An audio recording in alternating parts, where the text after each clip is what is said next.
मैं आशीष चौधरी, परिवर्तन आईएएस बहराइच। आज भारतीय इतिहास का अध्याय सिंधु घाटी सभ्यता पर हम चर्चा करेंगे। इसके पहले वाले वीडियोस में मैंने हिस्ट्री की नेसेसिटी और हिस्ट्री के क्या व्यूज़ रहे हैं, कैसे कैसे हिस्ट्री को पढ़ा जाता है और क्या क्या आद्य इतिहास, प्राग इतिहास, आद्य इतिहास और इतिहास के बारे में बताया था। और ये भी चर्चा किया था कि प्राग ऐतिहासिक काल में किस तरह से हिस्ट्री को लिखा गया है। इस भाग में हम प्राग इतिहास के बाद की चर्चा करेंगे, जिसमें हम बताएंगे आपको कि किस तरह से सिंधु घाटी सभ्यता का उद्भव हुआ और सिंधु घाटी सभ्यता का पतन किस प्रकार हुआ, विस्तार के बाद किस प्रकार से उसका पतन हुआ, इसके बारे में भी चर्चा करेंगे। क्योंकि सिंधु घाटी सभ्यता ही विश्व की पहली नगरीय सभ्यता मानी जाती है और जो कि भारत और पाकिस्तान के भागों में लाई करती थी। और सिंधु घाटी सभ्यता का विश्व की अन्य सभ्यताओं के साथ भी मेलजोल था, उनके व्यापार के साक्ष्य भी मिले हैं। जैसे उसकी समकालीन सभ्यता मेसोपोटामियन सभ्यता थी, जो कि इराक की सभ्यता है एक तरह से, और मेसोपोटामिया सभ्यता से सिंधु घाटी सभ्यता के लोगों के व्यापार के साक्ष्य पाए गए हैं। इसलिए हमारे इतिहास के पॉइंट ऑफ व्यू से बहुत ही इम्पोर्टेंट सभ्यता है सिंधु घाटी सभ्यता।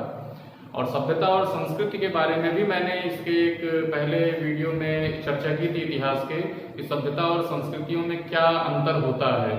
तो उस पर मैं आपको पिछले वीडियोस को देख करके आप जान सकते हैं कि सभ्यता और संस्कृति में क्या अंतर है। लेकिन यहाँ पर हम पाषाण काल के बाद के इतिहास की चर्चा करेंगे और डिटेल वर्जन भी मैं नेक्स्ट अध्याय में भी दूंगा, लेकिन अभी मैं आपको कोशिश कर रहा हूँ समझाने की। तो देखिए, जब मानव सभ्यताओं का शुरुआत हुआ तो शुरुआत में तो पाषाण युग का एक पूरा का पूरा दौर चला, जिसमें आधुनिक मानव आए, उन्होंने अपना पशु चरण और जो है एक तरह से घुमंतु जीवन व्यतीत किया। लेकिन फिर धीरे धीरे वे स्थायी होने लगे। भय ने उन्हें सामाजिक बना दिया, और भय हर चीज का, आपदाओं का भय, तमाम सारी आपदाएं आती थी, जंगली जानवरों का भय और आग का भय, इन सब चीजों ने उन्हें सामूहिक बनाया। और फिर आगे चल करके उनके समूह में रहने का जो ढंग प्रचलित हुआ, वही नई सभ्यताओं को बन करके सामने आया इतिहास में। और धीरे धीरे फिर वे अपनी सीमाओं को बनाने लगे, और उस सीमाओं का निर्माण जो है वो उनके रहन सहन के तरीके से फिर आगे प्रचलित हुआ। तो यहाँ हम आपको बताने जा रहे हैं कि जैसे पाषाण युग का तो एक अलग काल रहा है पूरा, जो पाषाण युग के बारे में हम आपको अलग से ही बताएंगे, और यह बताया है हमने पिछले वीडियोज में। यहाँ हम शुरू करेंगे धातु युग से। पाषाण युग और धातु युग में अंतर यह है कि यहाँ धातुओं का प्रयोग नहीं होता था, पत्थरों के ही औजारों का प्रयोग किया जाता था, इसलिए ये पाषाण युग है। और इसको 3 भागों में बांटा गया है, पूरा पाषाण काल, मध्य पाषाण काल और नवपाषाण काल, paleolithic age, mesolithic age and neolithic age. अब बीच में मध्य पाषाण काल जो था वो एक संक्रमण काल था पूरा पाषाण का और नवपाषाण काल से, नियोलिथिक। और नियोलिथिक एज में लोग अपने घर निवास स्थान बनाना और विकसित कृषि के साक्ष्य मिलने लगे थे, और बहुत सारी विशेषताएं थी, तो उनके बारे में अभी हम चर्चा नहीं करेंगे। यहाँ जो चर्चा करेंगे हम धातु युग की चर्चा कर रही है, जहां से इतिहास का एक मेन पॉइंट शुरू होता है। अब धातु युग को भी 3 भागों में बांटा गया है। अब ध्यान दीजिए, ताम्र पाषाण काल, कांस्य युगीन काल या कांस्य युगीन सभ्यता, और ये लास्ट में जो है हमारा लौह युगीन सभ्यता, जहां से लोहे की खोज शुरू हुई और लोहे के प्रयोग शुरू हुए। ये भारतीय इतिहास के परिप्रेक्ष्य में है। विश्व में जब भारत में लौह युगीन सभ्यता आई, उससे पहले ही विश्व में आ गई थी। तो वो जब लौह युगीन सभ्यता पे हम आएंगे तो आपको बताएंगे कि सबसे पहले लौह युगीन सभ्यता कहाँ आई और भारत में कब आई। लेकिन यहाँ हम जो चर्चा कर रहे हैं वो भारतीय इतिहास के संदर्भ में कर रहे हैं। अब देखिए, धातु युग में 3 भाग जो बांटे गए हैं, ताम्र पाषाण या इसी को चैल्कोलिथिक एज कहते हैं। और ताम्र पाषाण इसलिए बोला जाता है क्योंकि यहाँ पर धातु का तो खोज हो गया, जब सबसे पहली धातु खोजी गई वो तांबा खोजी गई, कॉपर खोजी गई, तो उसी के नाम पर इसका काल ताम्र युग कहा गया। लेकिन पाषाणिक इसलिए जोड़ा गया क्योंकि तांबे के साथ साथ पत्थर के औजारों के भी प्रयोग होते थे, मतलब बंद नहीं हुए थे, पत्थरों के औजार भी प्रयोग करते थे। इसीलिए इस संस्कृति को ताम्र पाषाणिक संस्कृति या चैल्कोलिथिक एज कहा गया है। और इसमें कुछ संस्कृतियां हैं, जैसे राजस्थान की आहार संस्कृति है, एमपी की कायथा संस्कृति है, फिर मालवा संस्कृति है, सवालदा संस्कृति है, ये गुजरात की दो संस्कृतियां हैं, प्रभास संस्कृति और रंगपुर संस्कृति। तो ये संस्कृतियां सब चैल्कोलिथिक एज के अंतर्गत आती हैं। इनका जो टाइम पीरियड है वो आपका 3000 बीसी से 1700 बीसी के बीच का है। कहीं कोई 2300 कोई 2800 बीसी से लेकर के 1700 बीसी है, तो कोई 2300 2400 बीसी से लेकर के जो है 1500 1600 बीसी तक का है। तो इस प्रकार जो है अलग अलग टाइम पीरियड्स हैं, उनको हमने नहीं लिखा है यहाँ पर क्योंकि उसको जानने की इतनी जानकारी भी नहीं है, परीक्षा के पॉइंट ऑफ व्यू से अब आता भी नहीं है कि इनके काल क्या थे। बस इसमें जो एक महत्वपूर्ण जानकारी है परीक्षा के पॉइंट ऑफ व्यू से, ये जो हमारी संस्कृति है कायथा संस्कृति, ये संस्कृति कुछ एक विशेष महत्व रखती है इसलिए क्योंकि देखिए बहुत से लोग ये समझते हैं कि जो डेवलपमेंट का चरण है, जो फेज मतलब एक तरह से जो क्रोनोलॉजी है, वो लोग सोचते हैं पाषाण युग है, फिर ताम्र पाषाण युग है, फिर कांस्य युगीन सभ्यता है, फिर लौह युगीन सभ्यता है। लेकिन क्रोनोलॉजी ये नहीं है। यहाँ पाषाण युग आया, उससे डेवलप होकर के धातु युग आया, लेकिन ऐसा नहीं है कि कांस्य युगीन सभ्यता जो थी उसके बारे में भी बताऊंगा, वो इसका डेवलपमेंट है। क्योंकि ताम्र पाषाणिक संस्कृतियों में कुछ संस्कृतियां ऐसी थीं जो इन संस्कृतियों के समानांतर चली। मतलब ऐसा नहीं है कि ताम्र पाषाणिक संस्कृति ही विकसित होकर के कांस्य युगीन संस्कृति बन गई, जिसको हम कांस्य युगीन संस्कृति को हम हड़प्पा संस्कृति के नाम से भी जानते हैं और जिसको सिंधु घाटी सभ्यता के नाम से जानते हैं। जो मेन हमारा अध्याय है वो है सिंधु घाटी सभ्यता। तो ये बहुत ही विवाद का प्रश्न है कि आखिर सिंधु घाटी सभ्यता का उद्भव कहाँ से हुआ, इसके बारे में मैं चर्चा करूंगा अभी। तो सिंधु घाटी सभ्यता का उद्भव ऐसा नहीं है कि उसके पहले ताम्र पाषाणिक संस्कृति थी और वो विकसित होकर के सिंधु घाटी सभ्यता में बन गई। यहाँ ताम्र पाषाणिक संस्कृति अलग चल रही है अलग एरियाज में, और कांस्य युगीन संस्कृति अलग एरियाज में चल रही है। उन्होंने तांबे के साथ साथ कांसे को भी बना लिया। तांबे का ही एक मिश्र धातु है कांसा, जो कि उससे कठोर है। तो वो मिश्र धातु के प्रयोग को जान गए और उसका कांसे का यूज करना शुरू कर दिया उन्होंने। वहां से कांस्य युगीन सभ्यता आ गई। अब कांस्य युगीन सभ्यता में 3 सभ्यताएं हैं, जिसमें पूर्व हड़प्पा संस्कृति और उत्तर हड़प्पा संस्कृति, 3 संस्कृतियां हैं। मीन्स पूर्व हड़प्पा संस्कृति ये हड़प्पा संस्कृति के विकास के लिए जिम्मेदार है, ये ताम्र पाषाणिक संस्कृति जिम्मेदार नहीं है। तो ये जो पूर्व हड़प्पा संस्कृति है यही विकसित होकर के हड़प्पा संस्कृति बनी और जिसको हमने सिंधु घाटी सभ्यता के नाम से जाना, और यही एक नगरीकरण सभ्यता थी, नगरीकृत सभ्यता या नगरीकरण सभ्यता थी। यानी कि फुल अर्बनाइजेशन इसी काल में हुआ और ये विश्व की पहली नगरीय सभ्यता भी मानी जाती है, इसीलिए इसका बहुत अत्यधिक महत्व है। फिर इसका पतन हुआ और उत्तर हड़प्पा संस्कृति आई, जो कि फिर से ग्रामीण संस्कृतियों में बदल गई। तो इसी के बारे में हम चर्चा करेंगे 2-3 भाग में, और हम पूरा बताएंगे कि कैसे पूर्व हड़प्पा संस्कृति का विस्तार हड़प्पा संस्कृति में हुआ और फिर वो विस्तारित संस्कृति किस प्रकार जो है पतित हो करके उत्तर हड़प्पा संस्कृति जो कि ग्रामीण संस्कृति में थी बदल गई। फिर इसी टाइम पर हमारे आर्यों का आगमन हुआ भारत में, जिन्होंने वैदिक संस्कृति की शुरुआत की, और वो लौह युगीन सभ्यता के अंतर्गत आती है वैदिक सभ्यताओं का जो शुरुआत हुआ। तो उसके बारे में हम आगे के चैप्टर्स में पढ़ेंगे। तो ये लौह युगीन सभ्यता तो आगे के चैप्टर्स में आएगा, लेकिन यहाँ हमको मेन फोकस करना है जो हमारी हड़प्पा संस्कृति और सिंधु घाटी सभ्यता है, इन पर फोकस करना है। अब जो मैं अभी जैसे आपको बता रहा था कि इस सभ्यता का विकास इस ताम्र पाषाणिक संस्कृति से नहीं हुआ है, क्योंकि कायथा संस्कृति और सिंधु घाटी संस्कृति सभ्यता या हड़प्पा संस्कृति समानांतर पाई गई है। मतलब जब जिस समय ये नगरीय सभ्यता अपने फुल फेज में थी, फुल विस्तारित थी या पूर्ण विकसित रूप में थी, उस समय कायथा संस्कृति भी थी भारत में, उन्हीं के समानांतर चल रही थी। तो यहाँ हम ये नहीं कह सकते हैं कि इन्हीं संस्कृतियों का विकास इसमें हुआ है।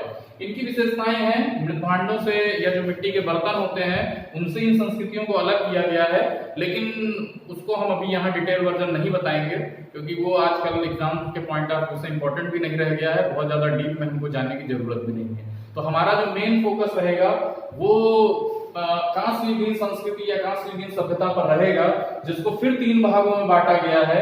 एक पूर्व हड़प्पा संस्कृति और उत्तर हड़प्पा संस्कृति। अब प्रश्न ये उठता है कि पूर्व हड़प्पा संस्कृति कहां से आई? तो कुछ इतिहासकारों का तो मत है कि यही संस्कृतियां डेवलप होकर के पूर्व हड़प्पा संस्कृतियों में बदल गई, लेकिन कुछ का मत है कि जो पाषाण काल के लोग थे वही धीरे धीरे अपने आप को विकसित करते गए और उन्होंने पूर्व हड़प्पा संस्कृति को जन्म दिया।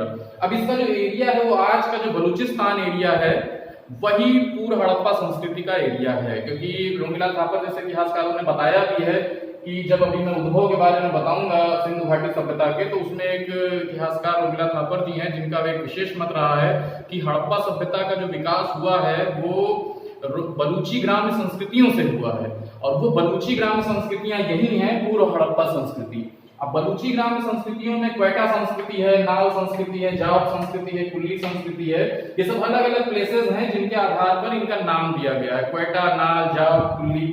और जो ये डाबर कोट एक जगह है, जाट आजकल का जो डाबर कोट है, तो जाट संस्कृति का डाबर कोट है, इसी को हड़प्पा सभ्यता का पूर्वगामी माना जाता है और बताया जाता है कि डाबर कोट से ही जो है हड़प्पा संस्कृति का विकास एक तरह से हुआ, अर्थात यही शहर हड़प्पा संस्कृति का एक फादर फिगर था या एक पिता कह लीजिए संस्कृति का माना जाता है। तो इसमें इन संस्कृतियों की भी अलग अलग विशेषताएं हैं, तमाम सारे शहर हैं, तमाम सारे शहर का मतलब अभी तो ये ग्राम्य संस्कृतियां थी, बहुत डेवलप संस्कृतियां नहीं थी। अब यहाँ जो मैं आपसे बता रहा हूँ कि ग्राम्य संस्कृति और नगरीकृत संस्कृति या ग्राम्य संस्कृति या शहरी संस्कृति, तो ये अंतर है अर्थव्यवस्थाओं का। जैसे आज के फेज में हम देखते हैं तो आज भी ये ग्रामीण इलाका अलग है, शहरी इलाका अलग है। तो शहरी इलाकाओं में ज्यादातर सर्विस सेक्टर पे जोर दिया जाता है, ग्रामीण इलाके जो हैं वो हमारे ज्यादातर कृषि प्रधान है, क्योंकि भारत एक कृषि प्रधान देश है। तो यहाँ जो है दोनों सभ्यताएं अभी भी हैं, ग्रामीण सभ्यता अलग चल रही है, शहरी संस्कृति अलग चल रही है। यही चीज सेम हड़प्पा सभ्यता के समय भी थी, और संस्कृतियों का जन्म जो हुआ वो हड़प्पा काल के समय का ही हुआ। आज भी वही संस्कृतियां हैं, दूसरे स्वरूप में हैं। इसीलिए मैंने इसके पहले चैप्टर में बताया था आपको कि संस्कृतियां नहीं खत्म होती हैं, बल्कि उनके स्वरूप बदलते जाते हैं और वे सभ्यताओं में परिवर्तित होती जाती हैं, भिन्न भिन्न सभ्यताओं में। और इस प्रकार जो है जब पूर्व हड़प्पा संस्कृति आई तो उसमें तमाम सारे शहर थे, उनके बारे में मैं आपको थोड़ा सा विस्तार से बताता हूँ। तो ये जो हमने बताया आपको पूर्व हड़प्पा संस्कृति, ये बलूचिस्तान एरिया की थी और ये ग्राम्य संस्कृति थी एक प्रकार से। और इसमें क्वेटा संस्कृति का मेन शहर मतलब मेन जगह जो प्लेस है वो किली गुल मोहम्मद है, किली गुल मोहम्मद। और नाल संस्कृति का मेहरगढ़ फेमस एरिया है। मेहरगढ़ के बारे में इतिहास में प्रश्न भी आता है कि सबसे पहले कृषि के साक्ष्य कहाँ पाए गए इस तरह से, तो उसका आंसर भी मेहरगढ़ हो जाता है अगर हम पूरे भारतीय महाद्वीप की बात करें तो। और फिर डाबर कोट हमने बताया ही कि हड़प्पा का फादर सिटी है एक तरह से, हड़प्पा की शुरुआत या पूर्वगामी जिसको कह सकते हैं हम, वो डाबर कोट है। और कुल्ली कल्चर में नेही और रोजी दो तरह की कल्चर हैं। अब आते हैं हड़प्पा संस्कृति पे, तो हमको मेन फोकस जो है इसी संस्कृति पे करना। हड़प्पा संस्कृति इसलिए कहते हैं क्योंकि जो सबसे पहला स्थान या पहली साइट जो खोजी गई उसका नाम हड़प्पा रखा गया। श्री दयाराम साहनी जी ने 1921 में हड़प्पा की खोज की। उसके बारे में अभी मैं उद्भव और विस्तार में विस्तृत चर्चा करूंगा इसी अध्याय में या इसके अगले अध्याय में। लेकिन जो सिंधु घाटी सभ्यता का नाम इसलिए पड़ा क्योंकि ये सभ्यता सिंधु नदी के या सिंधु नदी घाटी में ही विकसित हुई। सिंधु नदी के आसपास की जो उनकी सहायक नदियां थी, जैसे तमाम सारी नदियां हैं, रावी थी, सिंधु है, चिनाब है, कश्मीर के तमाम सारे सिटी मतलब कश्मीर के तमाम सारे स्थान थे इसमें, और घग्गर हाकरा नदियां थी और तमाम सारे शहर हैं जिनका मैं विस्तार जब बताऊंगा तो उसमें बताऊंगा आपको। यहाँ अभी ब्रीफ में बस इतना बता दे रहे हैं कि हड़प्पा संस्कृति इनका जो टाइम पीरियड था वो भी डिफरेंट इतिहासकारों ने डिफरेंट बताया है। जैसे कुछ ने बताया कि 2700 से 1700 के बीच, कुछ ने बताया 2400 से लेकर के 1600 के बीच, और कुछ ने 2350 से 1750 के बीच। लेकिन जो सबसे ऑथेंटिक टाइम माना जाता है वो कार्बन डेटिंग के द्वारा निकाला गया टाइम है। कार्बन डेटिंग एक प्रक्रिया है किसी काल का कालखंड जानने की, और कार्बन डेटिंग से जो समय बताया गया वो 2350 से लेकर के 1750 बीसी के बीच का समय बताया गया है कि ये सभ्यता विकसित हुई अपने फुल जो है डेवलप्ड फेज में। और इसके 5 चरण भी हैं सभ्यता के विकसित होने के, उनको मैं अभी नेक्स्ट अध्याय में बताऊंगा। उसमें केवल उद्भव विस्तार पर चर्चा होगी।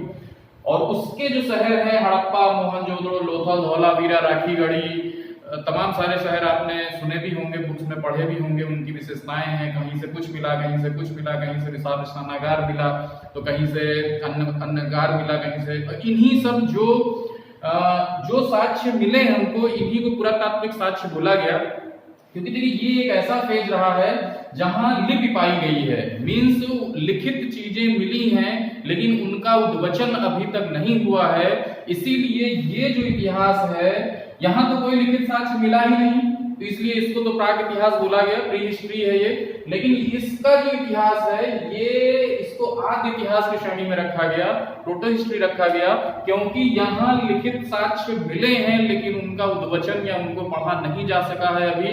यहाँ की लिपि विकसित है और लिपि के बारे में भी चर्चा हम करेंगे जब एक एक पॉइंट लेंगे। नगर योजना, लिपि, उनकी अर्थव्यवस्था, इनको भी बताएंगे, क्योंकि 2-3 भाग अभी हम इसके भाग को हम पोस्ट करेंगे। और लोथल है, धौलावीरा है, इन सब की विशेषताओं से हम जानेंगे कि किस प्रकार की वहाँ की जीवन शैली थी, किस प्रकार वहाँ की अर्थव्यवस्था थी, किस प्रकार का धर्म था, किस प्रकार का समाज था। यहीं से हिस्ट्री की चर्चा परिचर्चा शुरू होती है। और जिन जिन चीजों पर हम यहाँ, क्योंकि देखिए इतिहास में 4 ही चीजें विशेष हैं, राजनैतिक, आर्थिक, सामाजिक और धार्मिक, यही 4 क्षेत्रों के बारे में इतिहास में हमको पढ़ना है। हर विशेष कालखंड की धार्मिक राजनीतिक चर्चा करनी है, राजनीतिक क्षेत्र कैसा था, आर्थिक विस्तार कैसा था, या धार्मिक और सामाजिक क्षेत्र कैसा था। तो इन्हीं सब चीजों की चर्चा हम करेंगे अब।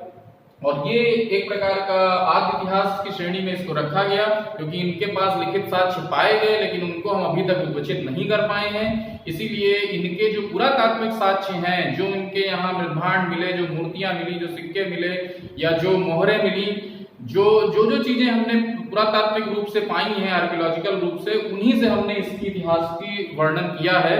तो वो इतिहासकार के मत के ऊपर निर्भर करता है कि उसकी क्या सोच रही। उसने जिस प्रकार से जो सोचा, जैसे एक डांसिंग गर्ल की मूर्ति मिली, अब वो एक मूर्ति ऐसी थी जिससे बहुत सारी चीजें निकल के आती हैं कि किस प्रकार की सोच थी वहां के, किस प्रकार का पहनावा था, या किस प्रकार के लोगों का रहन सहन था। वहां की जो हमने चरण दर चरण जो है खुदाइयां की शहरों की, तो उत्खनन जिसको कहते हैं हम, उत्खनन से ही पता चला कि वहां के शहर की सभ्यता कैसी थी। अब उत्खनन में भी 2 तरह का उत्खनन होता है, एक तो क्षैतिज उत्खनन होता है, एक ऊर्ध्वाधर उत्खनन होता है। ऊर्ध्वाधर उत्खनन स्तर दर स्तर किया जाता है और वो बताता है कि किसी काल का विकास चरण दर चरण क्रोनोलॉजी क्या थी, जो हमारा ऊर्ध्वाधर उत्खनन होता है। बाकी जो क्षैतिज उत्खनन किया जाता है वो विस्तार देता है, वो ये बताता है कि एक ही सभ्यता एक काल में किस प्रकार से डिफरेंट विशेषताएं रही हैं। तो हम जब विभिन्न स्तर की खुदाई करते हैं तब हमको पता चलता है कि किस प्रकार से चरण दर चरण सभ्यता का विकास हुआ। 7 स्तरों की खुदाई की गई है हड़प्पा संस्कृतियों के शहरों की, लेकिन सबसे अचंभित करने वाली बात यह है कि सभी स्तर एक जैसे हैं। इसीलिए इतिहासकार इस सभ्यता के उद्भव का चरण नहीं बता पाए हैं, एक ऑथेंटिक की कैसे ये सभ्यता एक चरण से दूसरे चरण, दूसरे चरण से तीसरे चरण में आई है, क्योंकि हर जगह एक ही जैसी चीजें मिली हैं सातों चरण में खुदाई के।